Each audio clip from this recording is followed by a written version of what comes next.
नमस्कार मंडळी, shopping with ज्योतीमध्ये तुम्हा सर्वांचे मनापासून स्वागत। सध्या लग्न सराईचे दिवस सुरू आहेत आणि लग्नात सगळ्यात जास्त लक्ष वेधून घेणारी गोष्ट म्हणजे रुखवत। आज मी खास रुखवतासाठी ऑनलाईन काही सुंदर बास्केट मागवले आहेत ज्या तुमच्या रुखवताची शोभा नक्कीच वाढवतील।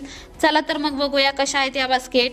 ही बघा पहिली बास्केट, मी ही ऑनलाईन ऑर्डर केली होती आणि पॅकेजिंग अतिशय सुंदर आलेलं आहे। याची डिझाईन बघा, ह्याची फिनिशिंग आणि लेस वर्क बघा किती रॉयल वाटतंय ना।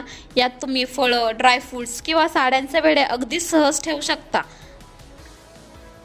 तुम्हाला या बास्केट कशा वाटल्या मला कमेंटमध्ये नक्की सांगा। जर तुम्हाला याची लिंक हवी असेल तर मी कमेंट बॉक्समध्ये लिंक देत आहे, तिथे जाऊन तुम्ही चेक करू शकता। असेच नवनवीन शॉपिंग व्हिडिओ पाहण्यासाठी माझ्या शॉपिंग विथ ज्योती चॅनलला लाईक, शेअर, सबस्क्राईब करायला विसरू नका। धन्यवाद।